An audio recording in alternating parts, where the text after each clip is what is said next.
Annyeonghaseyo, Yorobun. Kali ini kita akan membahas tentang konsep dasar dan pengertian akuntansi manajemen. Kami dari kelompok 2. Saya Thomas Supriyono.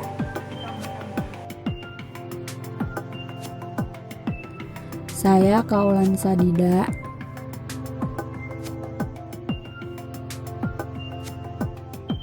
Saya Sedayu Puspa Pitaloka.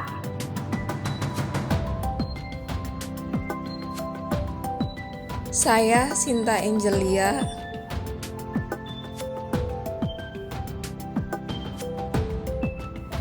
Penjelasan pertama, saya akan menjelaskan tentang pengertian akuntansi manajemen. Di sini ada dua pengertian. Yang pertama, akuntansi manajemen adalah menyediakan informasi akuntansi bagi pengguna internal di perusahaan.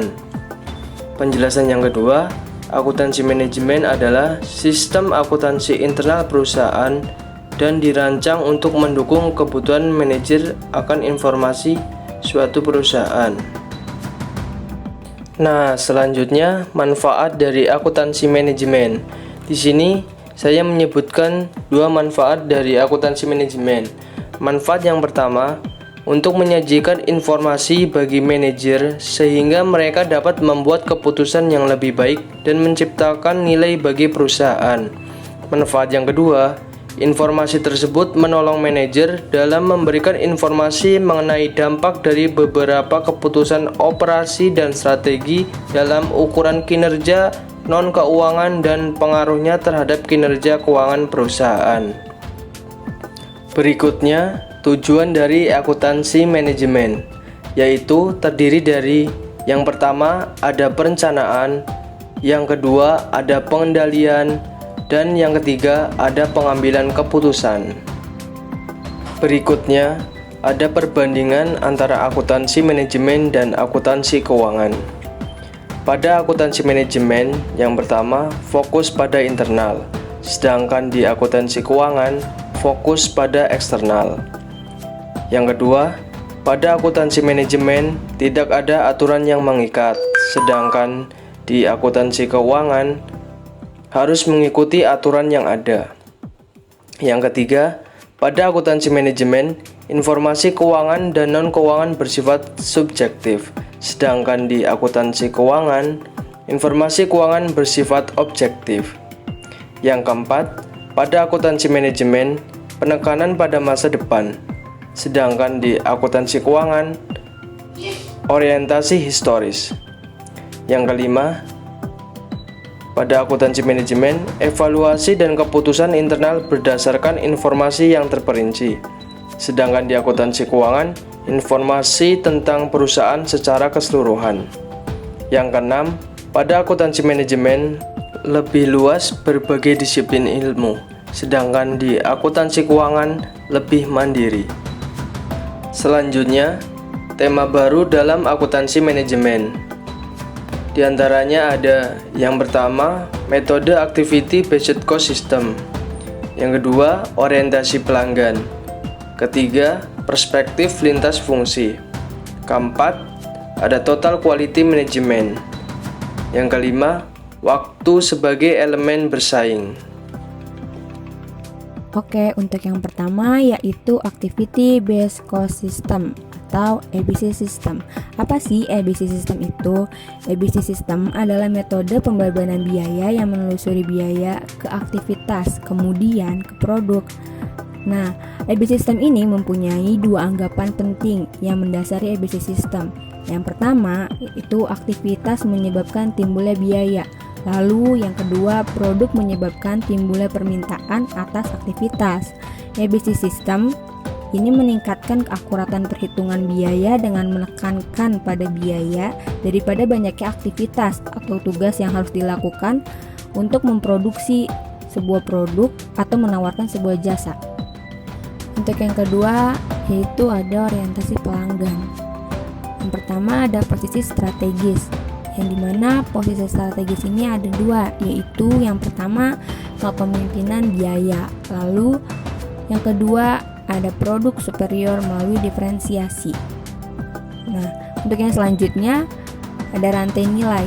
Rantai nilai merupakan sekumpulan aktivitas yang diperlukan untuk merancang, mengembangkan, memproduksi, memasarkan, dan mengirim produk atau jasa, juga menyediakan layanan dukungan bagi pelanggan.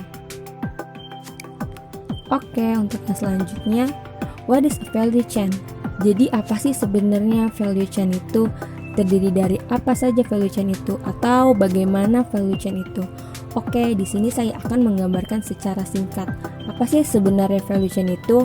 Value chain atau rantai nilai. Sebelumnya saya sudah jelaskan secara ringkas. Value chain itu adalah sebuah aktivitas yang terdiri dari inbound logistik, operation, outbound logistik, marketing, sales, dan service, yang mana semua itu berguna untuk merancang, mengembangkan, memproduksi, memasarkan, dan mengirim produk atau jasa, serta menyediakan pelayanan bagi pelanggan. Oke, untuk yang ketiga ada perspektif lintas fungsi. Apa sih perspektif lintas fungsi itu?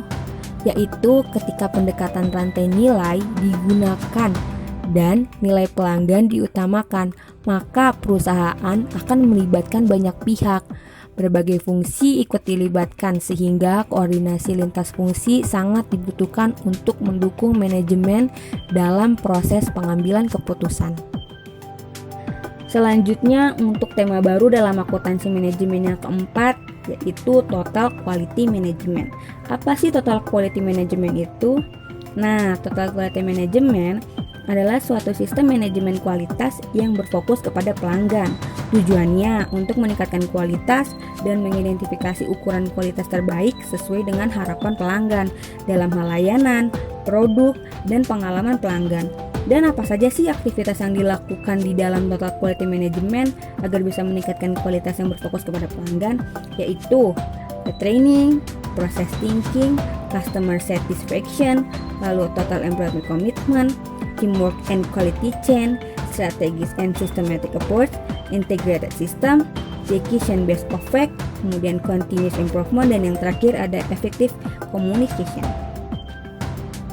Selanjutnya, dari beberapa tema baru dalam akuntansi manajemen yang telah dijelaskan oleh teman saya sebelumnya, yang terakhir yaitu ada waktu sebagai elemen persaingan. Apa sih maksudnya waktu sebagai elemen persaingan? Oke, di sini saya akan menjelaskan di mana waktu itu sendiri ialah memang elemen terpenting dalam semua tahap rantai nilai atau bisa kita sebut value chain.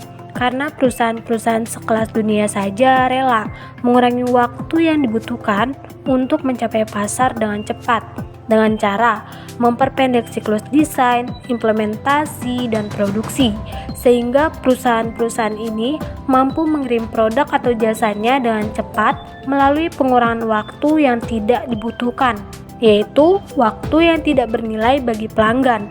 Misalnya, waktu yang dibutuhkan untuk memuat produk ke kapal.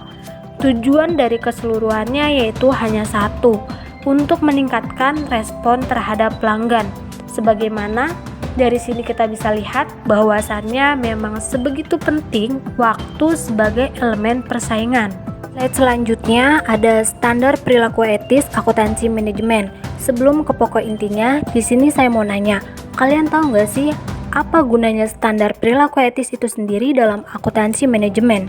Oke, di sini saya akan menjelaskan kegunaan itu sendiri mengenai standar perilaku etis dalam akuntansi manajemen, yaitu berguna untuk pemilihan tindakan-tindakan yang benar, sesuai dan adil, yang nantinya dapat menghasilkan prinsip-prinsip yang dapat membedakan antara benar dan salah dalam istilah umum.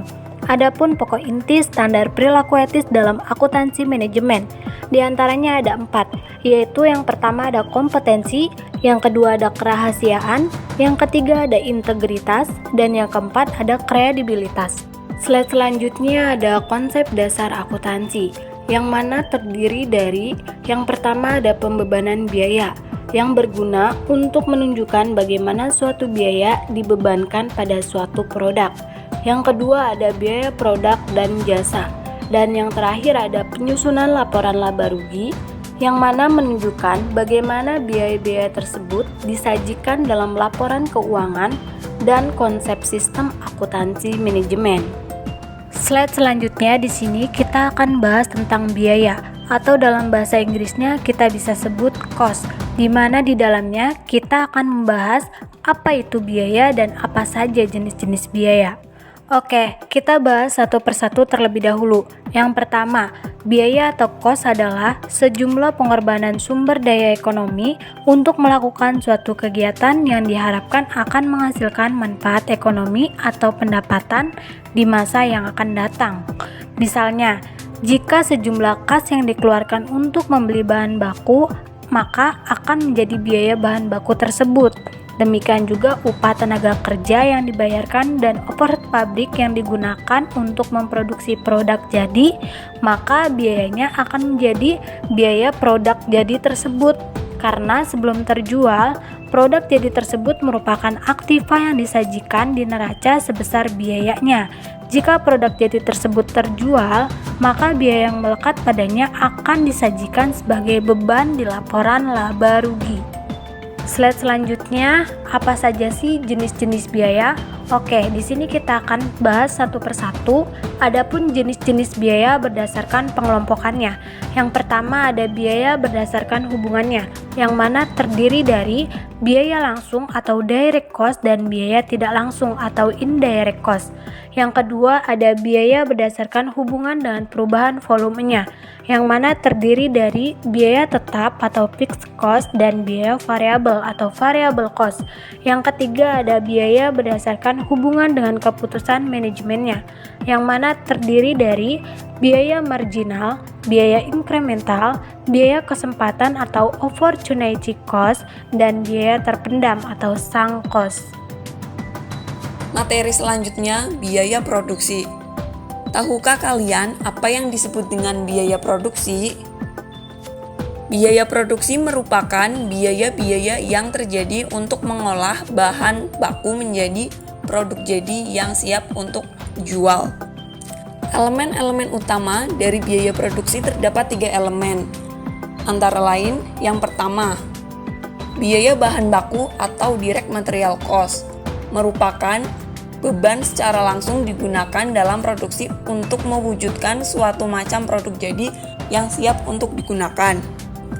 Yang kedua, biaya tenaga kerja langsung atau direct labor cost merupakan biaya-biaya bagi para tenaga kerja langsung ditempatkan dan didayagunakan dalam menangani kegiatan-kegiatan proses produk jadi secara tidak langsung diterjunkan dalam kegiatan produksi, menangani segala peralatan produksi dan usaha itu dapat terwujud. Yang ketiga, biaya overhead pabrik atau factory overhead cost. Elemen-elemen dari biaya overhead pabrik yaitu biaya bahan penolong, biaya tenaga kerja tidak langsung, biaya depresiasi dan amortisasi aktiva tetap, biaya reparasi dan pemeliharaan mesin, biaya listrik dan air pabrik, biaya asuransi pabrik, dan operasi lain-lain.